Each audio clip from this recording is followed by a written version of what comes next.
나의 부동산의 가치를 더하자.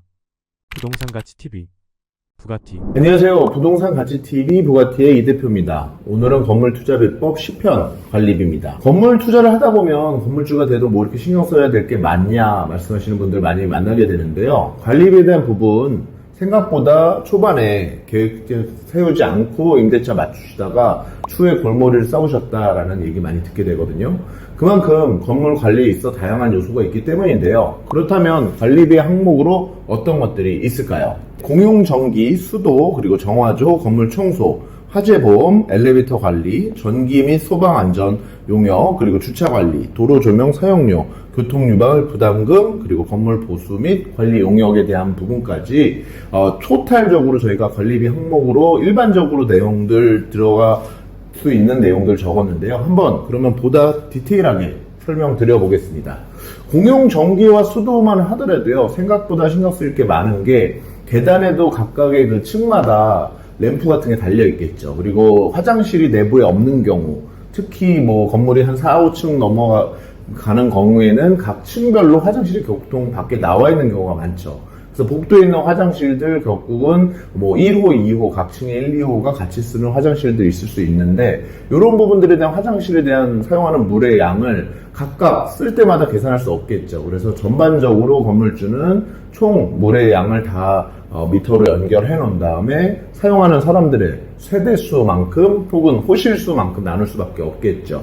그래서 결국은 공용전기와 공용수도에 대한 부분을 각각의 층이나 호로 나눌 수밖에 없는 거고, 여기서 1층, 2층이 상가거나 혹은 2, 3층 그 위층은 사무실이나 주택인 경우에는 조금 서로 불만을 가질 수 있어요. 그래서 예를 들면 1층에 물을 많이 쓰는 음식점이 있다. 그러면 위층에 있는 사무실이나 이런 분들은 똑같이 그냥 n분의 1 하게 되면 나는 왜 이렇게 많이 내야 되냐 이런 생각을 하겠죠. 사실상 직원들은 물을 많이 사용하지도 않는데, 그래서 보통 많이 쓰시는 방법이 상가하고 사무실 그 위에 층 혹은 주택을 나눠서 그렇게 건물주께서 계산을 하십니다. 그래서 사실상 이게 각 세대별로 수도 매터기를 설치하게 되면 매우 편한데, 건물이 낡거나 하게 되면 수도 매터기를 정확하게 설치하기 어려운 건물도 있다 보니까 건물주께서 그런 부분에 대한 미리 가이드라인을 정하시게 돼 있죠.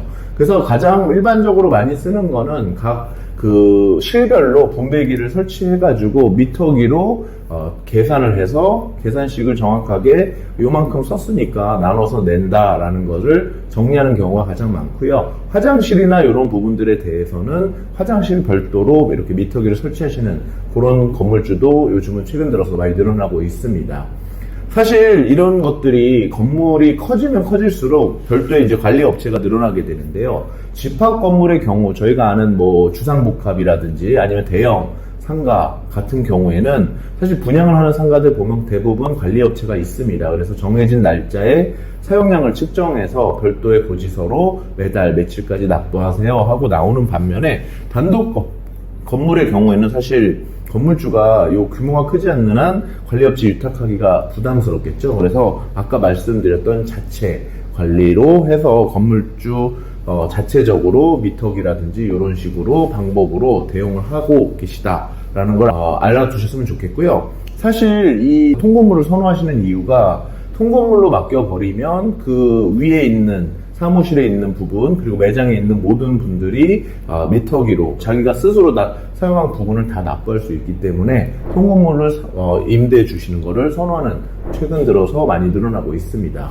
그렇다면 여기서 건물 투자 시크릿 비법 하나 말씀드리면, 이 관리비 부분과 월세를 사실 금액을 적절하게 안분할 수 있다는 건데요. 관리비를 월세를 172개 합친 금액을 때로는 월차임 150 혹은 관리비 20에 넣을 수도 있지만 월차임 140, 관리비 30으로 해서 월차임이 좀 더 낮은 것처럼 느껴지죠. 140이 월차임이다 라고 해서, 그리고 향후에 올릴 수 있는 포인트를 여기다가 미리 심어 놓는 그런 임대인들도 많이 최근 들어서 조금 이런 비법들 많이 알고 계시니까 이것도 참고하셨으면 좋겠습니다.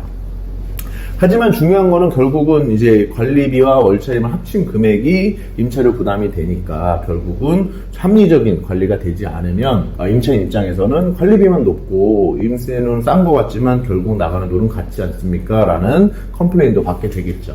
그래서 그런 부분들까지 적절한 관리가 돼야 된다라는 거 말씀드리겠습니다.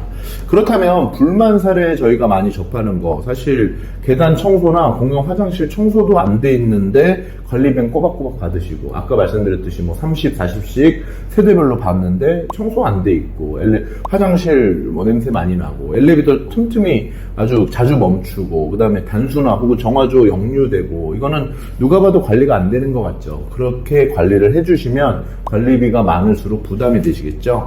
합리적인 건물 관리를 몇 번 말씀드리면, 복수의 관리업체로부터 견적을 좀 받으시고요. 청소만이라도 별도 업체를 통해서 관리가 제대로 되고 있는지 중간중간 체크하시는 게 필요합니다. 그리고 정화조나 수도는 직접 관리 혹은 주변에 부동산이나 가까운 곳에 있는, 아니면 그 건물 전체에서 총괄적으로 관리할 수 있는 임차인 한 명에게 맡기는 것이 유리합니다. 그래서 전체적으로 서로 분쟁이 없도록 가까운 곳에서 관리하실 수 있는 그런 관리자를 선임해 두시는 것이 좋고요. 그거에 따라서 임차인들이 그렇다면 이런 관리비에 포함되지 않은 항목은 무엇인가라는 것도 사전에 정확하게 임대인과 임차인이 서로 협의가 돼야 될 것 같고요.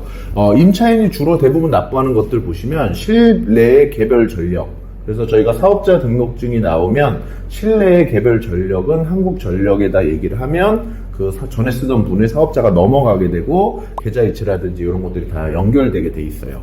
그리고 가스 같은 경우는 사실 이사해 보시면 알겠지만, 가스를 철거하면 도시가스에 나와서 그때까지 사용한 내 금액을 납부하지 않으면 이 마개를 막아주죠. 그 작업을 하지 않습니다. 그래서 임의로 그냥 그거를 뭐 예전에는 그냥 막아놓고 뭐 신문지 같은 걸로 이렇게 잡지 같은 걸로 구겨서 막아놓고 그리고 나가서 큰 화재도 나고 했는데, 절대로 그렇게 하시면 안 되고 도시가스를 꼭 정산하시고 사용하실 거면 또 연결하시고 이렇게 해서 납부하도록 관리가 돼야 되겠고요. 별도의 수도나 이런 것들을 설치하는 임대인들이 많이 늘어나고 있는데, 아까 말씀드렸지만 전체 수도량을 하나로 해서 세대별로 나눈다는 거 되게 힘들어요. 그래서 개별 정산을 통해서 가급적이면 본인들이 쓴 거 본인이 납부하게 하는 것이 앞으로의 관리에서 좋은 포인트고요. 그게 분쟁을 많이 없앨 수 있는 포인트다라는 거 말씀드립니다. 그리고 인터넷이나 통신, 그리고 보안이라 이런 것들, 뭐 출입 이런 데에 대한 세콤 이런 부분들은 전부 임차인이 개별적으로 하셔야 된다라는 거. 그리고 건물이 조금 작은 경우에 세대별로 주차를 다 희망하고, 요즘 최근 들어서 진짜 주차들을 많이 희망하시는데 별도로 그 주차 공간이 한정되어 있다 보니까 주차를 하는 그 세대에는 별도의 관리비를 추가적으로 주차비를 받는 그런 건물주도 일어나고 있습니다. 그래서 그런 부분들이 있는지 없는지 서로 협의해서 체크하시는 게 좋을 것 같습니다. 지역별 관리비라 그래서 저희가 사실 임대료 이 월차임 말고 평당 관리비가 적정한 건 어떤 건가라는 얘기를 많이 하는데요. 사실 다양한 금액대가 있어요. 그래서 평당 뭐 15,000원에서 뭐 3만원까지 가는 사무실도 있고요. 상가 같은 경우는 조금 더 비싸게 나옵니다. 그래서 10만원까지도 나오는 프라임급 그런 사무실도 있고 상가도 있는데, 평당 관리비는 결국은 이게 경쟁력이죠. 그래서 임대료 못지않게 중요한 포인트다. 그리고 평균 임차료 못지않게 관리비도 같이 검토하는 합리적인 선택이 되어야 될 것이다 라는 것까지 말씀드립니다. 네, 오늘은 부동산 가치 투자 기법 10편 관리비 말씀드렸습니다. 다음 시간에도 또 좋은 알찬 내용으로 찾아뵙겠습니다. 감사합니다.